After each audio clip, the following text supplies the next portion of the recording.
Hi friends, എല്ലാവരും സുഖമായിട്ടിരിക്കണമെന്ന് വിശ്വസിക്കുന്നു. ഞാൻ ഇന്നിവിടെ തയ്യാറാക്കാൻ പോകുന്നത് 2 പച്ചക്കായ എടുത്ത് വെച്ചിട്ടുണ്ട്. ഇതുകൊണ്ടൊരു ഫ്രൈ ആണ്, തമിഴ്നാട് സ്റ്റൈലിൽ ഉണ്ടാക്കുന്നൊരു ഫ്രൈ ആണ്.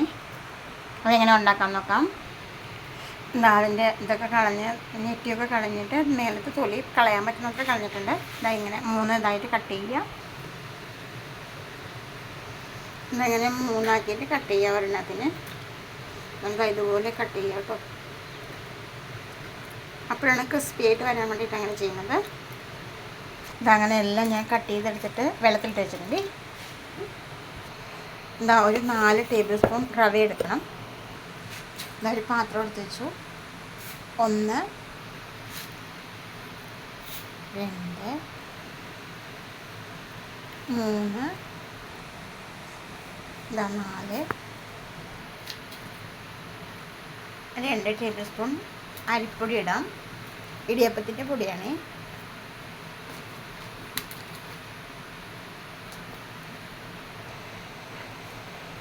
1/2 ടീസ്പൂൺ മുളക് പൊടി, എരിവ് നല്ലുള്ളതാ.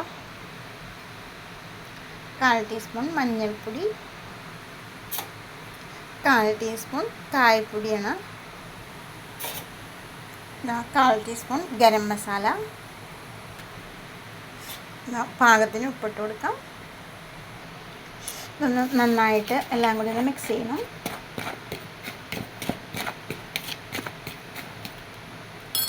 കുറേശ്ശെ വെള്ളം ഒഴിച്ച് കൊടുക്കാം.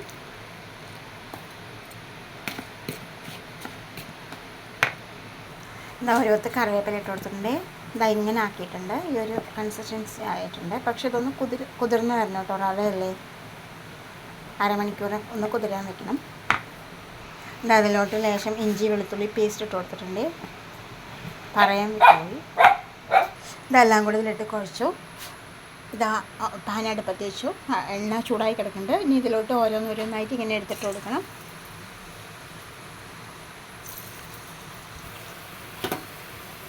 ഒന്ന് തിരിച്ചിട്ട് കൊടുക്കണേ.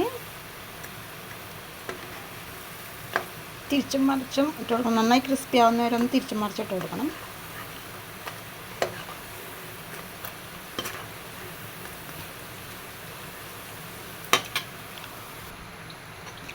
ഇതായപ്പോൾ നല്ല ക്രിസ്പി ആയിട്ട് വന്നിട്ടുണ്ട്. കോരിയെടുക്കാം. ഇതും അതേപോലെ ക്രിസ്പി ആയി വന്നിട്ടുണ്ട്. ഇത് നമുക്ക് ഏത് വാഴയ്ക്കയിൽ വേണമെങ്കിലും ഇങ്ങനെ ഫ്രൈ ചെയ്തെടുക്കാവുന്നതാണ്. തമിഴ്നാട്ടിലെ ഒരു സ്പെഷ്യൽ ഇതാണ് കേട്ടോ ഫ്രൈ. വളരെ ടേസ്റ്റിയാണ്. ഈ വാഴയ്ക്ക കട്ട് ചെയ്യുമ്പോൾ ഒരുപാട് ഇതാവാൻ പാടില്ല കേട്ടോ. തിന്നായിട്ട് കിട്ടണമെങ്കിൽ മാത്രമേ അത് ഫ്രൈ ആയിട്ട് വരുള്ളൂ.